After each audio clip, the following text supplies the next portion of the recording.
Let's reminisce with PewDiePie. YouTube has been around for over 20 years. Much has changed in that time. However, only one thing remains, something that was, is, and will be. And that's the debate about who will be the next top YouTube subscriber. So today I'd like to tell you about the fate of each. Well, by the way, not all the top lists are here, in case anyone's interested. These are literally the top lists from the 2010s, because, well, I think Nigahiga was here too. Nigahiga is a very popular blogger. He was also a top YouTuber, if memory serves me correctly. This top YouTuber has held this position for more than a year, starting with Smog and ending with MrBeast. Nigahiga. And I'll also speculate on who could potentially become the next top YouTube subscriber, overtaking MrBeast. This video is, you could say, part 2, because I already recorded something similar 6 months ago. Only there I was talking specifically about Russian-speaking YouTubers. If you like that video, you can also watch that one from the end credits. I won't drag out the introduction for long. My name is Funtic. Let's go. Okay, the first YouTube topper I'd like to tell you about is, of course, SMO, who are rightfully considered some of the most consistent YouTubers in history. If you can't, they're also legends. Incidentally, they were on par with Snege, producing very high-quality content that simply astounded the platform. Their channel appeared on the Red Square in November 2005, a little more than 6 months after YouTube's inception. And literally a couple of weeks later, they immediately shot to the top spot, gaining 700 subscribers and overtaking.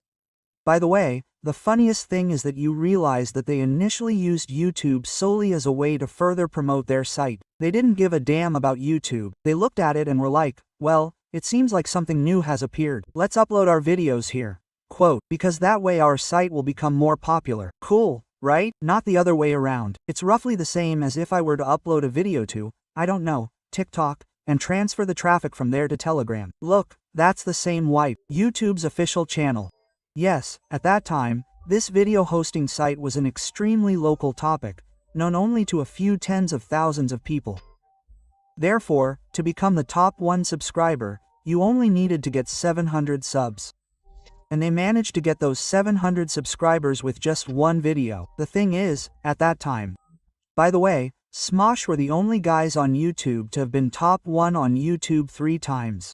It was precisely during that period, then, I think, until 2010 or 2011, that there was a period when they overtook them, then they overtook them again, then RWJ overtook them, then these guys overtook RWJ again, and then PewDiePie took over. Then, you know, there was literally PewDiePie's hegemony, your series, and now MrBeast, and that's it. YouTube didn't have algorithms as such. YouTube didn't adapt to their, likely referring to their, main page. So, you hide YouTube and you have a video hosting service, and you can have a main page there. That way, they got huge popularity for each user individually, and simply threw specific videos on a single recommendations page, which was shared by everyone. And, as you can imagine, one of the videos could create a wave of popularity.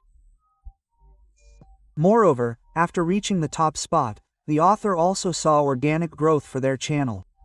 After all, back in the old days, when most of those watching this video weren't even born yet, YouTube had a built-in feature that allowed you to track the most popular YouTubers.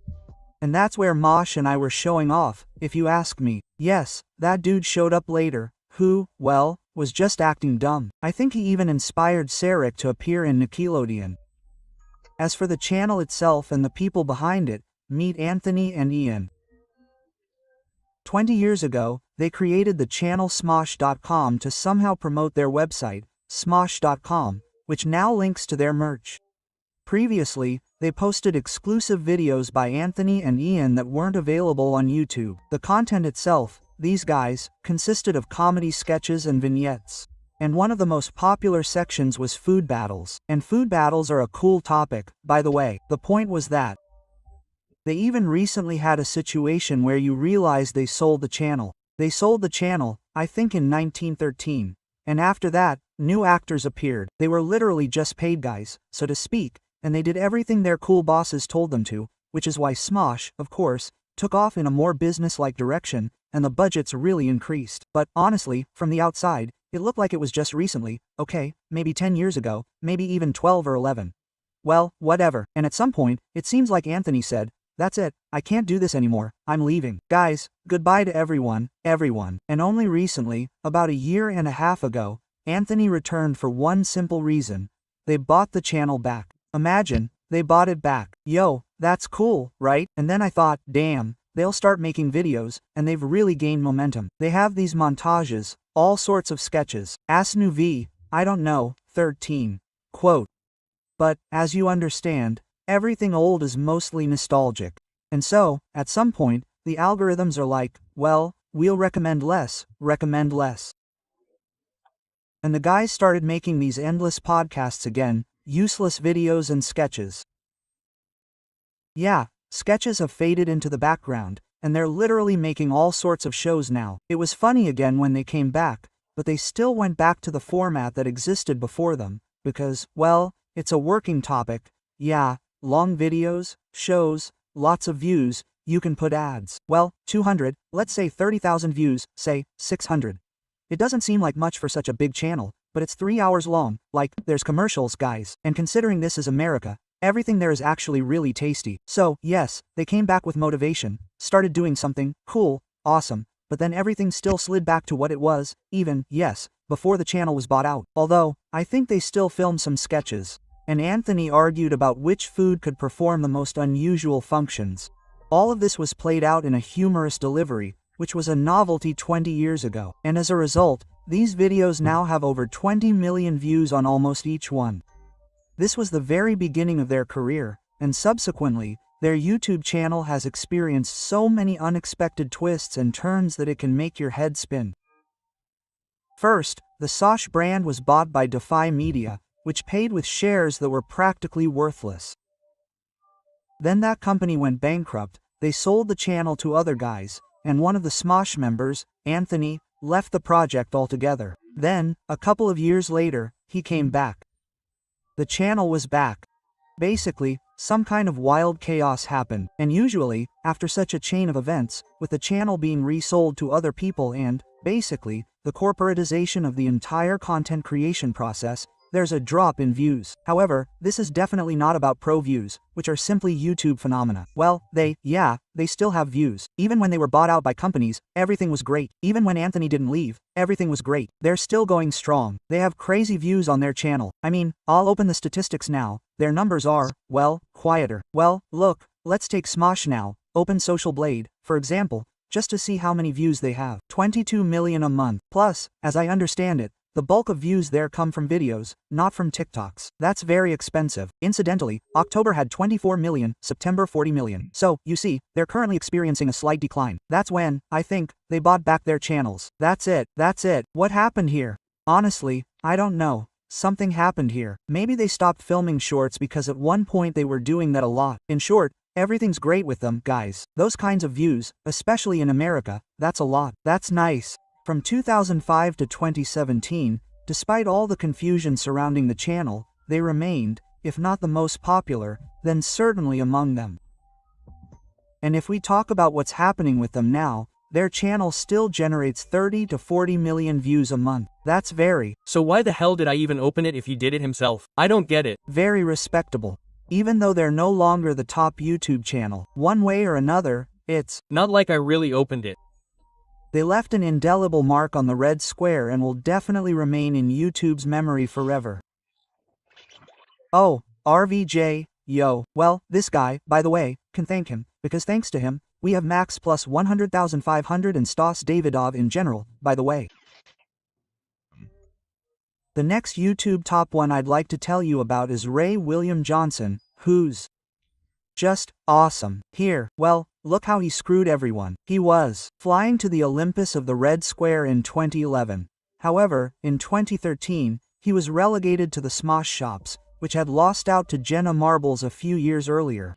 Oh, Rihanna, by the way, I think almost her very first channel, the most popular one was the top one, specifically a music channel. So, now everyone's channel is gaining subscribers, specifically, a music channel. Back then, I think Rihanna was one of the first. Here, you see, Eminem is already flying by. But this was 2011, 2010, right? 2011, so you understand. The first installment was already Rail. He created an entire format back then, which incredibly gained momentum and was intercepted by many other popular YouTubers, including Russian-speaking ones. No, well, Jenna Marbles is true. It's really Lego. It's really, really sad that she gave up, and gave up on such, frankly.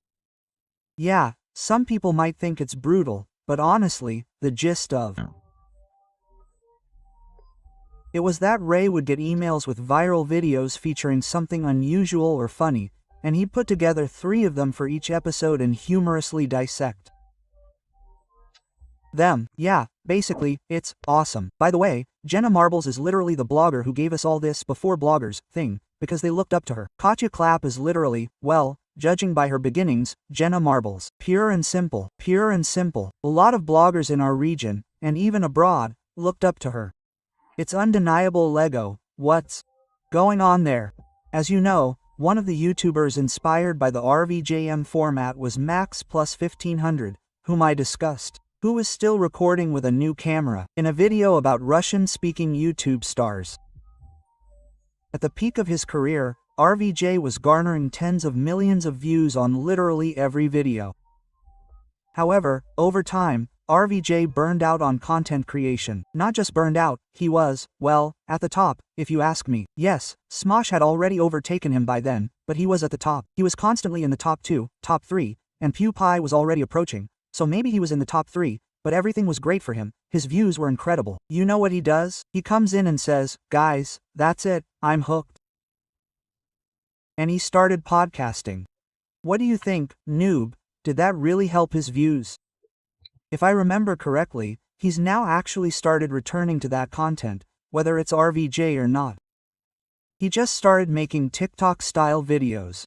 Get it? And, by the way, it's, well, gaining some traction. He's still alive as a blogger, but it's still weird, because the guy from Lego has come to this kind of content. Well, I don't know, because every single one of his videos was the same format. Part of the result is my criminal story, but still, the format is very strange, an unexpected leap. He went searching for himself, and thank God, he found himself, and it seemed like there was no difference at all. But, well, it's still weird. And over time, it went from a highly paid hobby to a stifling job. And so, at one point, he decided to shut down that format. In parallel with creating YouTube videos, RWJ was also developing side projects.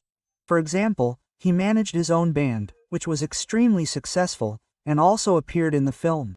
These bloggers are doing music again. Quote. So, even after completely abandoning content creation, he was still able to earn a decent income. However, this doesn't mean Ray completely lost his media presence. After all, sometime later, in 2020, when TikTok was at its peak, RWJ switched to it and began making short videos in which he talked about various crimes. Now, each of his TikTok videos gets between 2 and 10 million views. Pretty cool, I suppose. Moreover, he still records videos on YouTube and even releases them daily. It's basically the same thing he does on TikTok, only with more detail. And 10 minutes long. Typically, his videos get between 500,000 and 1 million views, which is more. Well, it's good that he found the podcast, because memory serves him right. Not even close to pregnant. What about a comfortable YouTuber retirement, and the next king of YouTube? Oh, Rava. I don't think I need one. That's PewDiePie. Another YouTube loser, who appeared here way back in 2006, and in September 2013 overtook the then leader, Smosh, with 14 million subscribers. No, PewDiePie, that's literally the perfect example of a blogger's life. It's a bit early, of course, let's say he left. No, he's filming. What I mean by leaving is that he's just chilling. He films some videos, but they're really homemade. It's not like that occasionally. He's having fun, going crazy, joking around. Well, he just makes homemade videos, blogs, vlogs, in short, having fun. Grandpa, how old is he? He's 35, probably 37. Well, God willing. True. A month later, he was overtaken by the official YouTube channel, which held the top spot for a little over 2 months, but there's not much to say about that. So let's get back to PewDiePie. After Felix, that's Pewdie's nickname, took first place, a true hegemony began. After all, in just a year, he'd racked up another 10 million subs. He was simply doing everything he could, and at some point, when he realized that, well, games needed to be played, he started making videos and reactions, and this gave him an even bigger boost, thereby breaking away from second place. In other words, people literally watch this guy simply because he exists, he plays games, people watch him, he makes reactions, they watch him. He's some kind of ultimate streamer. 1.5 times. I think PewDie's content itself needs no introduction. He posted a huge number of Let's Plays, just fun videos with YouTube friends, and even the occasional music video. Incidentally, PewDiePie was the last top YouTuber who was just a man. Everyone who climbed to that top after him were multi-billion-dollar corporations, where thousands of writers, directors, editors, and others are responsible for a single video. Yeah, right, it's TV now. YouTube is TV everywhere now, and even here. By the way, what year did the TNT guys come to us? In 2021, I think, or 2020, when they were like, guys, let's do something cool now, we'll have lots of cameras, lots of people on the team, and we'll eat. Honestly, the quality has improved. Well, I don't want to sound like some kind of old man, of course, but the soul has disappeared because of it too. That is, people used to be afraid of constantly suffering some kind of mumbo-jumbo, things that, can't happen where there's a safe, a certain one. Sov. And PewDiePie was just an ordinary person who ran most of the channel's affairs himself. Basically, a legend as of August 2017. That's why, by the way, I think streamers look cool. This boom is happening here personally. Well, because what is a streamer? It's a guy who sits in the corner of the screen. AFK, not AFK, but you understand that they probably don't have a huge team behind them. Not counting, of course, all sorts of shows. Not counting all sorts of shows. We're talking about a regular stream, where a dude sits there, plays a game, interacts with the viewers. So, it's all pretty compact. You know what I mean? And yes, apparently people like this simplicity. Although, in fact, honestly, comparing it to the level of what's on YouTube now, or some shows, if a streamer actually invites a team to do something, it's crap. Simply put. So yeah. Last year, PewDiePie had 56 million subscribers, which was almost double. Streamers will soon be overtaken by TV, but I doubt it. It's not even that it's impossible. It's unprofitable, Times more than Holos and Joe. Oh, and overall, a video will bring you more than a single stream. This is also very important, because you can rewatch a video. It's constant advertising, it keeps getting bigger, but the broadcast is fixed. So there you have it. The only guy on Twitch who constantly does some kind of joke at this level of a show is, I can't remember, Ninja Dragon, I think. Yes, I remembered. Nin Dragon. But even then, look, it's in the top. No, because everyone forgets this show. People love that simplicity. But you say, there's his Speed Cat and so on. Firstly, they're the exception to the rule, because there are literally very few such guys. Secondly, frankly, it's all very well balanced, with everything being easily understandable. That is, firstly, Caston has a sophisticated production. In most cases, it's literally one camera, too. Even if we're talking about Caston's apartment, that's it. And Speed is generally just one camera, which moves around and does something. So even here, what we mean, which was in second place, doesn't quite fit. At that moment, it seemed like PewDiePie was the first person on YouTube who could reach 100 million subscribers. After all, it's a competition. So, we probably invest a lot of Viber into making the picture look cool, while they invest in showing it, and it doesn't matter what it's showing, that is, which camera, even a webcam. So, the most important thing is what's happening in the background. You need people, there's a crowd of African Americans jumping, but the picture doesn't matter what it shows. Not how many cameras, but it doesn't matter at all. Right? What I'm saying, there you go. But here, that's what we think about first and foremost. And what it shows, that is, yes. So, if in America, they generally work more on imports abroad, then here they work more on how to show these imports. That's how it is. It's as if, with our mass of competitors, at that time, he simply didn't have any. However, events happened that turned the whole game upside down. After all, this is really true, by the way. Look at popular streamers. The vast majority of them are there, and their cameras are, some kind of Elgaw. It's good that if it's from Elgaw, maybe from Logitech. The microphones are also not there. Take XQC, for example. Have you seen what kind of camera XQC is? That's literally Casey's camera, guys. By the way, K1 is the only one there, in my opinion, who has a decent, top-of-the-line camera, by the way. Hassan, only has a decent camera. That's it. Indians have started getting the internet. That's the vibe. Imagine, I was sitting here right now and connected to, say, this camera. This is a purely American vibe, so you understand. Fine, so you're seriously suggesting that I disconnect my camera just to stream from this? This meant that a huge number of new Indian users appeared, not all of whom understand English and can watch PewDiePie's videos. And so this crazy influx of new users focused on one Indian channel, which had tens of millions of subscribers even before the internet's widespread use in the country. Yes, as you understand, we're talking about Teries, which became arguably the fastest growing channel in YouTube history between September 2017 and November 2019. Remember those lasagna jokes?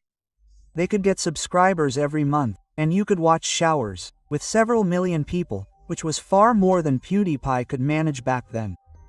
As a result, in October 2018, 7 years ago, it was Teries that shot to the top spot. However, regular YouTube users weren't happy about it. The thing is, Teries is a multi-billion-dollar corporation, which, well, people don't like it. Okay, so what are you going to do about it? Teries, in fact, held the lead for a long time, and what can you really do about it? A dozen different videos come out every day, most of which are Indian songs that weren't in demand anywhere but India. Moreover, YouTube isn't even Siri's primary source of income, so it would be unfair if this company became the #1 YouTube subscriber, rather than the person who dedicated countless years of his life to this and did everything solo. So, well, this was the first sign that our good friends, the TV Sneaky, were coming to YouTube. So, frankly, it's not surprising. At that point, the entire internet decided to support PewDiePie. 2 streams from Japan last year and streams on Laranta. Guys, don't you get it? This is an American webcam now. We have an American vibe now. Literally all Americans sit like this. We have an American vibe now, when you sit and look at the viewer a meter away, a centimeter away. You see, it's American vape, American influence. That's how it worked. Subscribe to PewDiePie was created specifically for this, and it was distributed everywhere. The only downside, in short, of this whole thing is, now you can see my underwear. You can see how much I'm sitting. Look at these underwear. It's just awful. I can't do it. I watch videos for 2 hours a day, stream for 2 hours a day. I'm shaking. I can't live. Take me. Hundreds of YouTubers with millions of subscribers released videos under these hashtags. People bought ads everywhere, from Times Square to public toilets.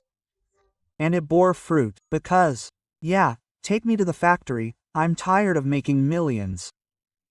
PewDiePie started breaking away from Siri's. Despite the exponential growth of Indian followers, it was clear PewDiePie wouldn't be able to compete with its series in the long term. No matter how powerful the hashtag, competing with a channel actively subscribed to by people from a country with a population of 1.3 billion is simply impossible. How many are there? I thought there were fewer than 1 billion. They never managed to do that.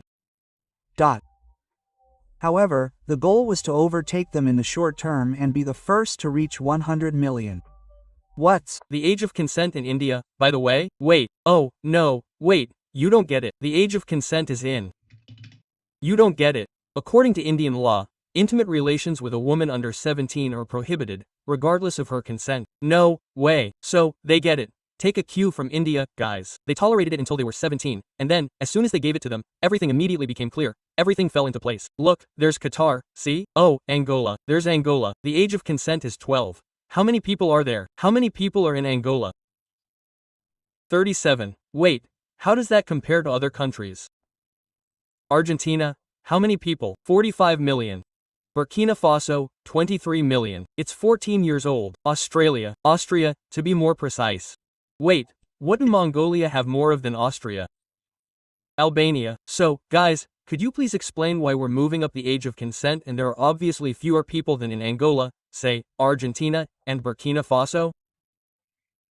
So, guys, I'm saying we should either set it at 18, so they'll be patient and give their maximum, or all the subscribers, which was quite realistic, because of PewDiePie's wild push, really. The smaller the country, the smaller the population. So what's going on now? The younger the person, the less they can have. Oh, I mean more. Anyway, go to. Do you understand what I'm saying? As of April 2019, PewDiePie had 94 million subscribers, while T500, that's a whopping 500,000, which is quite a lot, considering they were only just shy of the coveted 100 million. Yeah. Look, not many people, but a lot. Oh, not many years, a lot. That's bad. It should be a lot of years and not a lot. Well, 6. And, most likely, PewDiePie really would have overtaken T.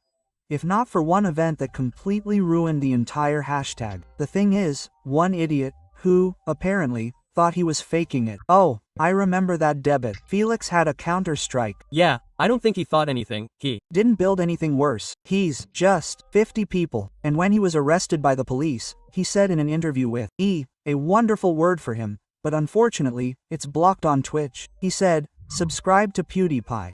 Actually, this wasn't the first time people had gone overboard with the hashtag. For example, before that, many had scratched it on historical buildings. I didn't know anything about that, by the way, and there were other forms of vandalism.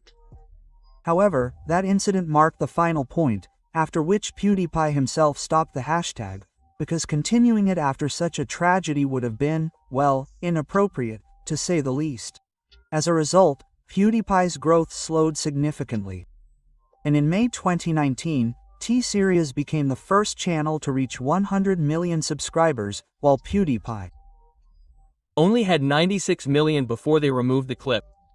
No, that was before. Then the gripation slowly began to decline. Gerturation. Presentation. Something like that happened there. Look, the videos started to dwindle, and the subscriber count over the last 6 years has only managed to increase by 10 million. However, for PewDiePie himself, what difference does 10 million make? The guy has 100 million people on his channel. 100 million. You understand? In many countries there are fewer people overall than he has subscribers. This is completely up. This is far from bad, because now he lives a happy life. He has a son, and he records videos whenever he wants, and on the topics he wants. And so, even despite the dropped stats, he's doing great in life. And if we talk about what's happening with series now, they're still gaining about 1 million subscribers a month, although the channel's growth has also noticeably slowed. Well, I think you know who I want to talk about next. Yeah, it's MrBeast. Okay, MrBeast hasn't fallen. He's the one who's going to go downhill. Wait, he's really going to go downhill. The guy who managed to break series subscriber record in June 2024, literally a year ago. I don't think I need to explain in detail who 450 million subscribers is. You know what I mean, you just know. 450 million. And that's on YouTube. He's about to hit 500 million. 500 million people on his YouTube channel, Beast, because you know him perfectly well without me telling you. I wanted to discuss something else, namely, who will be the next top YouTuber at the moment. 3 times the population of the Russian Federation. We, by the way, have a question about all these calculations, how and where the number of strange people is counted. Well, you know how, for example, in Moscow, they roughly calculated the number of people. They simply looked at how many apartments there were, for example, how many people lived in them, calculated the approximate number of people, and then threw it out there. That is, there is also a very long way from the exact number. At the moment, MrBeast's channel has 450 million subscribers. It's quite possible for an apartment to just be standing there and you don't even have to live in it, right? Or for one person to live there, for example, or something else. Well, you understand. He will definitely be the first YouTuber to reach 500 million. Unfortunately, it's difficult to calculate an exact number in such megacities. I think it's practically impossible. It's all about subs. So all these figures are more like approximations. Will it be able to become the first YouTube with a plus? Yes, plus. Don't forget the migrants who are a dime a dozen, who aren't registered anywhere, they simply exist. They too won't have a dime a dozen subscribers at the moment. They say it's not 8 billion people, but somewhere around 10 billion or more. Yes, there are theories that the number is higher, and there are theories that it's lower, but in any case, it's safe to say that this is an approximate figure. That is, I'm talking more about an approximate figure. MrBeast's biggest competitors include the aforementioned T-Series, which has 300 million subscribers. However, I highly doubt they'll be able to compete with MrBeast, because the channel is currently stagnating and brings in about 1 million subs a month, which is not enough to overtake MrBeast.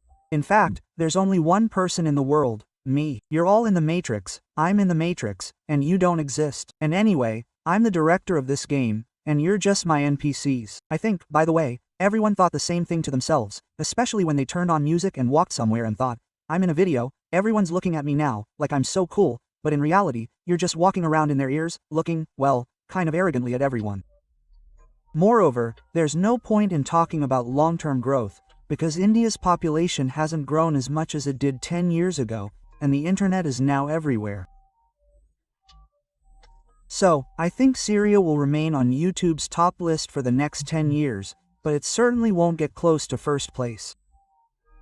The same can be said about the set. By the way, I remember, anyway, I had a situation about 3 years ago, and I seriously found, well, I found a girl who believes in the Matrix theory. I'm sitting here, drinking, having nothing to do, and I'm just sitting there, chatting on the internet. I hear this girl arguing with my boyfriend, I think. I'm like, what the heck? Wait, when was that? Oh, no, it was in 1919. Now I remember. I'm sitting there, thinking, like, what's this? I come up to her, listen, you know, some typical drunken stupor. You think, well, I heard something interesting. I want to listen. And she seriously starts talking. Start interfering in the conversation, saying, like, wait, can you just understand? You really think that this, all this? She says, yes. I say, okay, but if this and this, then how do you explain this? She starts nailing me. You see, there's really no point in arguing with you because you're an NPC who throws things at me that she can't even figure out, supposedly justifying her own existence. This is how people start thinking the Matrix doesn't exist, and so I'm not even going to respond to this. I'm sitting here thinking, comfortable. Holy. Yeah, it's practically the same as those series, only they're less successful.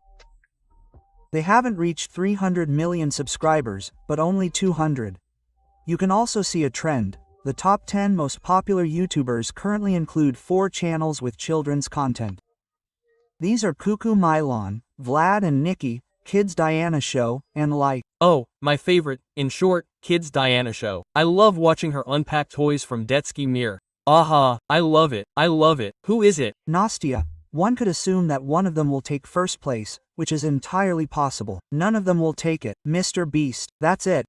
He's done. He's right there. If MrBeast keeps making content like this, that's it. Well, it's impossible for anyone to play him. It's just unrealistic. With PewDiePie, at least some of it was picked up by Siri or something. Not anymore. Cristiano Ronaldo will do it. Not anymore. He's already given up. Considering that recently more and more mothers are dumping their children's upbringing on tablets with acid cartoons, and therefore at the moment I would assume that one of these channels will take the top spot. And when MrBeast doesn't take it, none of them will. It's just unrealistic. You just don't understand. This guy has 500 million subscribers, and he constantly generates new content, which only goes up like that. In the near future, well, it's unrealistic that some guy will appear who will make TV videos in YouTube format, that is, who will be interested in money. This, well, you have to understand. Here, 1 minute of MrBeast is an entire video in our region, for example, for people that runs for an hour. If you don't notice this, I know what to do with you, guys. This guy is simply TV content with a shift in media budgets and formats. And here he is, well, this is simply the perfect content for the modern era, even for today's youth. Someone will displace MrBeast. However, this forecast is. Even Sweetie Fox, where are you going? Well, Sweetie Fox, I think if she could post everything, she would overtake MrBeast. Totally inaccurate. It's important to understand that if someone replaces MrBeast, and imagine a TV series channel with all the languages, then maybe, but if Netflix decides to move to YouTube, remove the subscription system and, say, make it a YouTube sponsor, and all the dubbing will be on YouTube, then yes. Will Netflix do that? No, it will definitely happen someday. It will happen in a few years, and at that point, it's completely unknown what trends will be popular on YouTube. It's entirely possible that the top spot will be, I don't know, some guy who makes 10-second shorts with brain-rot animals. It's virtually impossible to predict exactly who that will be. If MrBeast continues making videos, it's simply impossible for that to happen. It's simply unrealistic. Simply unrealistic. Unrealistic.